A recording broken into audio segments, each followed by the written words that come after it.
एक महत्त्वाची बातमी यावेळची नालासोपाऱ्यामध्ये मुथूट फायनान्सच्या ऑफिसला आग लागली आहे।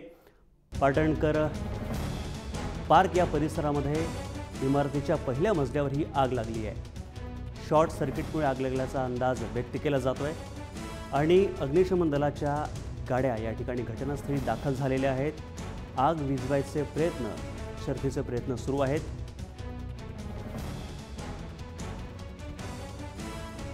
नालासोपाऱ्यातली घटना। नालासोपाऱ्यामध्ये मुथूट फायनान्सच्या ऑफिसला आग लागली आहे।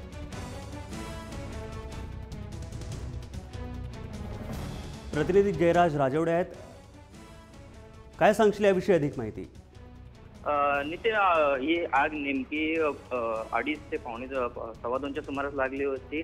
अचानक मुथूट फायनान्स आणि जवळच असलेलं डान्स अकॅडमी हे दोन ऑफिस लगत आहेत। त्याच ऑफिसमध्ये शॉर्ट सर्किटमुळे ही आग लागली होती आणि आगीमध्ये आपण पाहू शकता की कशा प्रकारे आग अचानक एवढी भयंकर परिस्थितीमध्ये आपल्याला पाहायला मिळत आहे का त्या घटनास्थळी स्थानिक पोलीस आणि अग्निशमन दल लवकरात लवकर घटनास्थळी हजर झाले आणि आग आता आटोक्यात आणण्याचा प्रयत्न सुरू आहे आणि याच्यामध्ये कुठलीही प्रकारची जीवितहानी नाही आहे आणि तातडीने जे डान्स क्लासमधले जी मुलं होती डान्स शिकण्यासाठी आली होती आणि मुथूट फायनान्सच्या ऑफिसमध्ये जे कर्मचारी होते त्यांना लवकरात लवकर बाहेर काढण्यात आलं आणि आग आटोक्यात आणण्याचं कार्य सुरू आहे आता। धन्यवाद जयराज या माहितीसाठी। तर नालासोपाऱ्यामध्ये मुथूट फायनान्सच्या इमारतीला आग लागली आणि या ठिकाणी आग विझवण्याचे प्रयत्न अग्निशमन दलानं सुरू केलेले आहेत।